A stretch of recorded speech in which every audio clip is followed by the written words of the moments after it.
इधर आज पटना में 26वीं पूर्वी क्षेत्रीय परिषद की बैठक में शामिल होने गृह मंत्री अमित शाह पहुंचे हैं। और बता दें आपको कि शाम 5 बजे तक पूर्वी क्षेत्रीय परिषद की बैठक चलेगी और ओडिशा, बंगाल और झारखंड के सीएम इस बैठक में शामिल नहीं हो रहे हैं और इन तीनों राज्य के प्रतिनिधि इस बैठक में शामिल होंगे। वहीं शाम 6 बजे से 7 बजे तक पार्टी नेताओं के साथ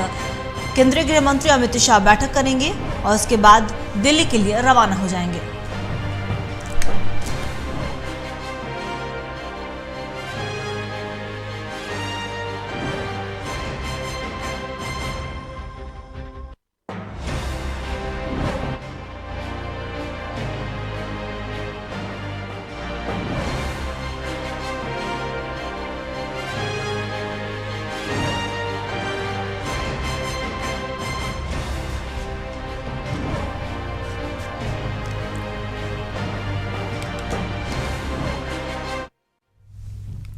आज पटना में पूर्वी क्षेत्रीय परिषद की बैठक होने वाली है। इसी खबर पे और भी ज्यादा जानकारी के लिए हमारे बिहार एडिटर मनोज नारायण सिंह हमारे से जुड़ चुके हैं। मनोज, आज पूर्वी क्षेत्रीय परिषद की बैठक हो रही है और हालांकि उसमें ओडिशा, बंगाल और झारखंड के सीएम शामिल नहीं हो रहे हैं, क्या कुछ जानकारी है आपके पास?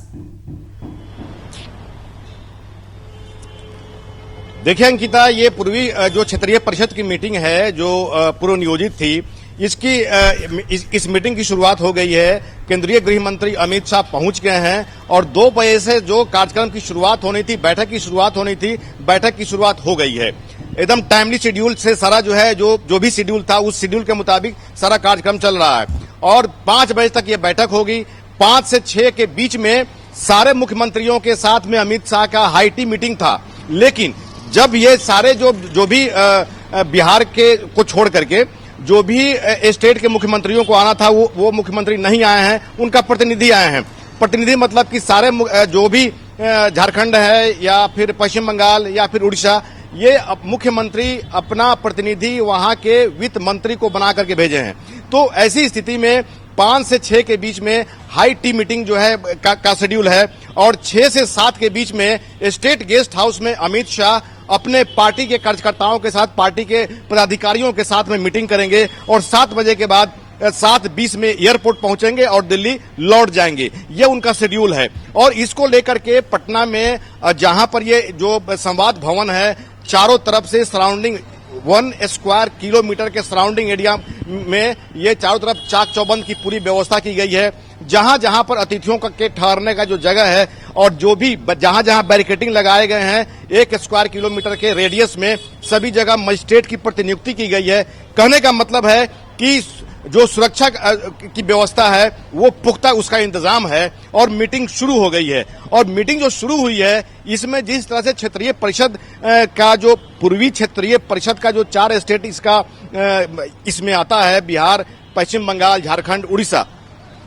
इन चारों स्टेट के अंदर में क्या क्या प्रॉब्लम है, केंद्रीय योजनाओं के साथ में हो या फिर लोकल इंटर स्टेट जो भी योजना हो या फिर प्रॉब्लम्स हो, इस पर चर्चा जो है होनी है। इसका तो मतलब कि अंकिता, इसका जो भी प्लॉटिंग है, जो भी कार्यक्रम है और क्या क्या इसमें मुद्दा रहेगा, क्या क्या कौन कौन सी योजनाओं के बारे में इस पर चर्चा होगी, ये विगत 17 जून 2023 को ही अधिकारियों ने मीटिंग करके इसमें तय कर लिया है। 17 जून को अस्थायी समिति, पूर्वी क्षेत्रीय परिषद की जो अस्थायी समिति होती है वो 17 जून को पटना में ही उसकी मीटिंग हुई, जिसमें चारों स्टेट के जो अधिकारी थे वो सम्मिलित हुए थे। यहाँ पर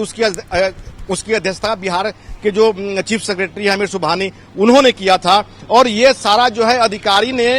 ये चारों स्टेट के अधिकारियों ने सारा जो है जो भी योजना है, किन किन मुद्दों पे बात करना है, चाहे वो बिहार का मामला हो, झारखंड का मामला हो, पश्चिम बंगाल का मामला हो, ये सारे मामले जो है यहाँ पर ऑन डॉक्यूमेंट्स आ गए हैं। बस उस पर बहस होगी और अमित शाह के सामने ये सब प्रस्ताव रखाएगा और उस पर क्या चर्चा होती है ये तो खैर ये अंदर में सब हो रही होगी और ये 5 बजे तक इस पर चर्चा होगी, क्या निष्कर्ष निकलता है। और सबसे बड़ी बात अंकिता, सियासत के गलियारे में इस बात की चर्चा भी हो रही है कि अमित शाह और नीतीश कुमार की मीटिंग काफी दिनों बाद आज हो रही है। तो जिस तरह से पिछले साल यहाँ पे जिक्र किया कि नीतीश कुमार और अमित शाह एक बार फिर से कह सकते हैं आमने सामने होंगे और राजनीति अगर बात कर ले तो राजनीति में हलचल भी तेज हो गई है, तो ऐसे में क्या कुछ मुद्दों, बिहार के मुद्दों को पटल पे रखेंगे नीतीश कुमार, इसके बारे में कुछ जानकारी है आपके पास?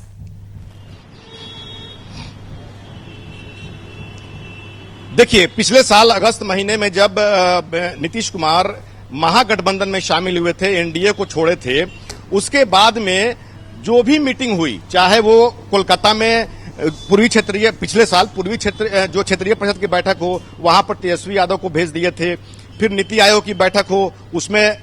नीतीश कुमार पार्टिसिपेट नहीं किए थे, वो हमेशा बचते रहे हैं। लेकिन पूर्वी क्षेत्रीय परिषद का जो मीटिंग 26वां जो बैठक जो यहां पर हो रही है, मेजबानी बिहार कर रहा है, तो जाहिर सी बात है कि नीतीश कुमार तो यहां पर रहेंगे ही रहेंगे, मेजबानी कर रहे हैं, नैतिक जिम्मेवारी भी बनती है, मेहमान नवाजी की भी जो है ये प्रचलन है अपने यहां। नीतीश कुमार पहले भी कह दिए हैं कि जो भी हमारे अतिथि आ रहे हैं मैं सबका स्वागत करूंगा। तो ये जो है नीतीश कुमार के लिए बहुत ये सुनहला पल भी हो सकता है कि 4 स्टेट की जो है यहां पर मीटिंग हो रही है, पूर्वी क्षेत्रीय परिषद की मीटिंग हो रही है और मेजबानी का जो है मौका नीतीश कुमार को मिला है। तो जाहिर सी बात है कि नीतीश कुमार के लिए ये सौभाग्य की भी बात होगी। लेकिन सियासत के गलियारे में इस बात की चर्चा हो रही है कि नीतीश कुमार जब पिछले साल अगस्त महीने के बाद से अमित शाह से मिलने से कतरा रहे थे, तो अब की बार जो है उनकी मुलाकात हो रही है। और ये भी चर्चा हो रही है क्योंकि बीजेपी के चाणक्य कहे जाने वाले अमित शाह नीतीश कुमार के साथ आज मीटिंग उनकी होगी, तो जाहिर सी बात है कि कहीं कुछ गुल न खिल जाए, इसको लेकर के सियासत हो रही है। अंकिता, सबसे बड़ी बात है कि जब 2004 में क्षेत्रीय पार्टी को जिस तरह से अटल बिहारी वाजपेयी ने इग्नोर किया था, जिसमें लोकदल के अलावा यहां पर एलजेपी पार्टी भी थी, और अटल बिहारी वाजपेयी को, बीजेपी को, एनडीए को उस समय 55 सीट का नुकसान हुआ था। तो ये जो है ये माने इस पर जो है बीजेपी भी मंथन करती है और चाह रही है कि क्षेत्रीय पार्टियों को मिलाया जाए। आप देख रहे हैं कि 1977 से जो गठबंधन का प्रचलन जो चल रहा है, सरकार को माने बहुमत वाली सरकार को उखाड़ अगर फेंकना है तो गठबंधन की सरकार जरूरी है, क्षेत्रीय दलों का को मिलाना जरूरी है। तो ये 77 से जो प्रचलन चल रही है वो चल रही है, और जिस तरह से नरेंद्र मोदी के सामने भी ये चुनौती है और सियासत में इस बात की चर्चा हो रही है कि हो सकता है कि नरेंद्र मोदी जो है उनको ये कम सीट मिलने के जो है कुछ रिपोर्ट मिले हैं, तो इस पर भी जो है चर्चा हो रही है। और जिस तरह से देखा जाए, अगर जेडीयू पार्टी नीतीश कुमार को देखा जाए तो नीतीश कुमार पर अभी तक कोई भ्रष्टाचार का कोई मुकदमा दर्ज नहीं है, स्वच्छ छवि है, और जेडीयू जो है 3 स्टेट में राजनीतिक पार्टी की मान्यता इसको मिली हुई है, अरुणाचल प्रदेश हो, मणिपुर हो और बिहार हो। तो ऐसी स्थिति में जाहिर सी बात है कि किसी भी स्टेट में राजनीतिक पार्टी की दर्जा तभी मिलती है जब वहां पर वैध वोट का 6%, कम से कम 6% जो है होना चाहिए। तो ऐसी स्थिति में 3 स्टेट में अगर जो है जेडीयू को राजनीतिक दर्जा प्राप्त है तो ये जो है महत्वपूर्ण जो है ये रखता है। और नीतीश कुमार जो है कभी बहुत दिन तक एनडीए का हिस्सा रहे हैं और राजनीति में सब कुछ संभव है। जो नीतीश कुमार लालू यादव को अपदस्थ कर करके बिहार की सत्ता पर काबिज हुए थे, आज उनके साथ मिलकर सरकार बना रहे हैं। और जिस तरह से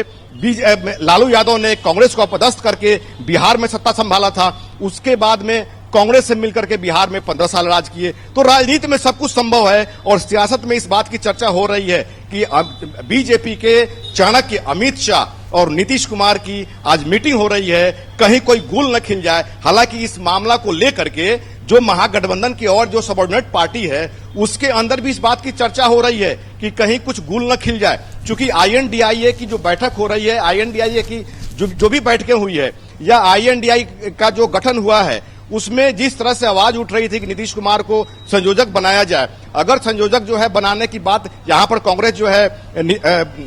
अपने फ्रंट फुट पे जो है खेलना चाह रही है, तो यहां पर कहीं ना कहीं नीतीश कुमार के अंदर भी नाराजगी दिख रही है, अंदर खाने की बात है। लेकिन जो सूचना हमको मिल रही है तो हो सकता है कि अगर नीतीश कुमार को संयोजक नहीं बनाया जाता है तो ये बीजेपी में एनडीए में शामिल हो सकते हैं। हालांकि नीतीश कुमार ने प्रेशर पॉलिटिक्स करना नीतीश कुमार का लगातार प्रेशर पॉलिटिक्स शुरू है, चाहे वो आईएनडीआईए पर हो चाहे एनडीए पर हो। 24 दिसंबर को उन्होंने ऐलान कर दिया है कि वाराणसी में उनका जो है भाषण होगा, उनकी जो है सभा होगी। वाराणसी जो है पीएम नरेंद्र मोदी का जो है गढ़ जो है माना जा रहा है। ऐसे में वहां पर जो है जाकर के सभा करना, तो जाहिर सी बात है कि ये बीजेपी के लिए भी एक मुद्दा के लिए जो है एक मुद्दा होगा, ये उनके लिए भी जो है एक सबब होगा कि भाई नीतीश कुमार आ रहे हैं